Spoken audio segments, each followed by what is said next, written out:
Assalamualaikum warahmatullahi wabarakatuh.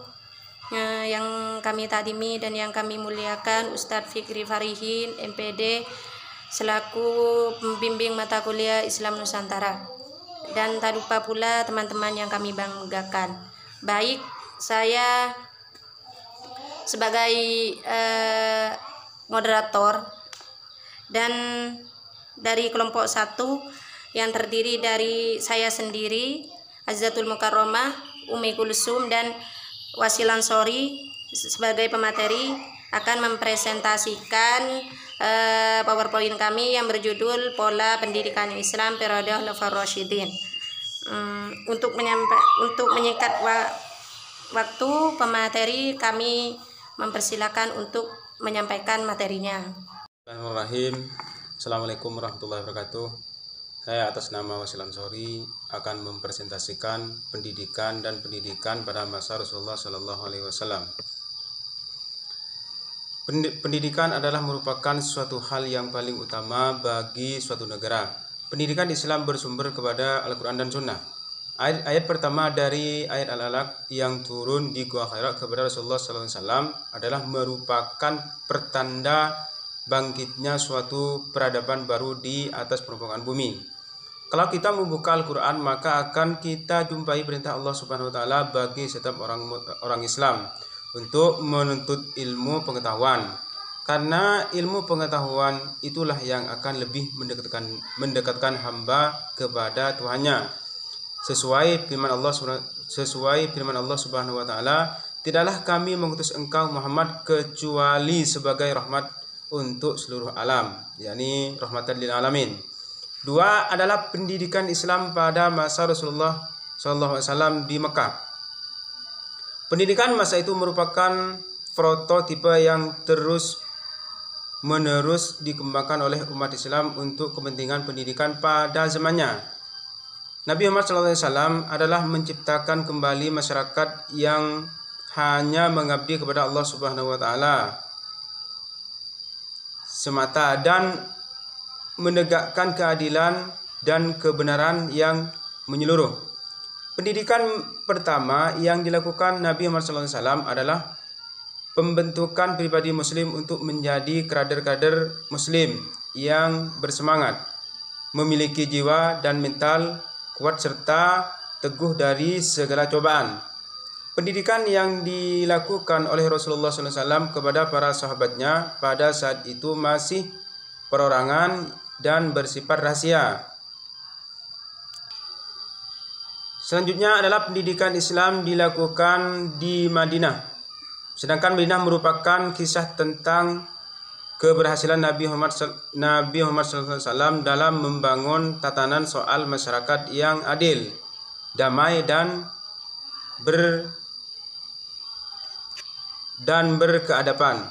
Di Mekah, ajaran Islam yang mendapatkan kemaslahatan dan kebijakan cenderung ditantang oleh orang-orang Quraisy, tetapi di Madinah ajaran Islam diterima dengan lapang dada. Baik, hanya itu yang saya bisa presentasikan. Mohon maaf. Assalamualaikum warahmatullahi wabarakatuh. Assalamualaikum warahmatullahi wabarakatuh. Saya Umi Kulsum. Saya akan menjelaskan tentang Khalifah Abu Bakar. Masa kekhalifahan Abu Bakar adalah khalifah pertama setelah meninggal Rasulullah. Beliau dari kalangan bangsawan dan orang kedua yang masuk Islam setelah Khadijah. Beliau sahabat terdekat Nabi. Ia dikenal sebagai As-Siddiq, yaitu penuh kepercayaan. Pada masa kekhalifahan beliau digoncang dengan pemberontakan dan pendustaan atau kemurtadan. Pada masa perintah beliau sangat singkat tetapi sangat penting, karena beliau telah berhasil memberikan dasar-dasar kekuatan bagi perjuangan perluasan dakwah dan pendidikan Islam. Kedua adalah masa kekhalifahan Umar bin Khattab. Masa kekhalifahan Umar bin Khattab adalah masa khalifah yang kedua. Ia merupakan satu di antara tokoh-tokoh sejarah Islam. Di bawah pemerintahannya, Imperium Islam meluas dengan kecepatan yang luar biasa. Dapat dikatakan orang yang terbesar pengaruhnya setelah Nabi. Khalifah Umar bin Khattab merupakan seorang pendidik penyeluruh pendidikan di kota Madinah. Karena itu, mata pelajaran agama Islam pada masa Khalifah Umar bin Khattab lebih maju dan lebih luas. Assalamualaikum warahmatullahi wabarakatuh. Assalamualaikum warahmatullahi wabarakatuh. Saya pemateri ketiga akan menyampaikan pola pendidikan Islam pada masa Khalifah Utsman bin Affan dan Ali bin Abi Thalib. Pada masa Khalifah Utsman bin Affan ialah berkecimpung atau memfokuskan mengumpulkan naskah Al-Quran yang disimpan di rumah Hafsah bin Umar. Naskah ini merupakan kumpulan tulisan Al-Quran yang berserakan pada masa pemerintahan Abu Bakar.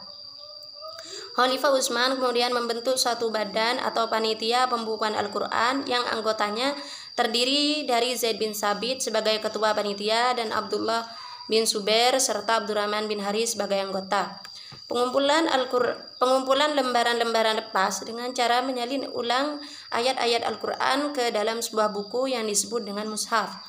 Utsman menginstruksikan agar penyalinan berpedoman kepada bacaan mereka yang menghafal Al-Quran. Salinan Al-Quran dengan nama mushaf oleh panitia diperbanyak menjadi 5 buah. 1 buah tetap berada di Madinah dan lainnya dikirimkan ke Mekah, Suriah, Basrah, dan Kufah. Pada masa ini tidak hanya Al-Quran yang dipelajari, tetapi ilmu hadis dipelajari langsung dari para sahabat Rasul.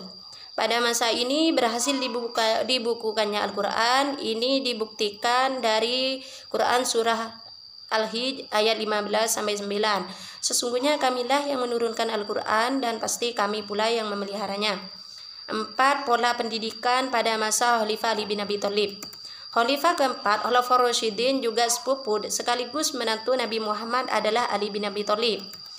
Ahmad Shalabi mengatakan sebetulnya tidak sehari pun keadaan stabil pada pemerintahan Ali. Tidak ubahnya beliau sebagai seorang penambal kain usang, jangankan menjadi baik malah bertambah sobek. Diduga bahwa kegiatan pendidikan pada masa itu mengalami hambatan dengan adanya perang saudara. Ali sendiri saat itu tidak sempat memikirkan masalah pendidikan karena ada yang lebih penting dan mendesak untuk memberikan jaminan keamanan dalam segala kegiatan kehidupan, yaitu mempersatukan kembali kesatuan umat, tetapi Ali tidak berhasil. Lembaga pendidikan Islam pada masa Khalifah Rasyidin sahabat Nabi ialah yang pertama ialah Kutab. Didirikan pada masa Abu Bakar dan Umar, yaitu sesudah penaklukan dan sesudah mereka mempunyai hubungan dengan bangsa-bangsa yang telah maju. 2. Masjid mulai berfungsi sebagai sekolah sejak pemerintahan Khalifah kedua. Darul Hikmah muncul pada masa Abbasiyah, lahir pada Al-Rasyid. Madrasah muncul pada akhir abad ke-4 yang dikembangkan oleh golongan Syiah dengan tujuan mengendalikan pemerintahan. 5. Al-Hawani ialah rumah-rumah orang sufi. 6. Al-Bimarista, sejenis rumah sakit pada masa Al-Walid bin Abdul Malik tahun 88 Hijriah memberikan pelajaran kedokteran. 7. Halaqat Dars pada masa Ibnu Arabi pada abad ke-2 Hijriah. 8. Dawarul Kutub, perpustakaan besar. Sekian presentasi dari saya, kurang lebihnya mohon maaf. Wassalamualaikum warahmatullahi wabarakatuh.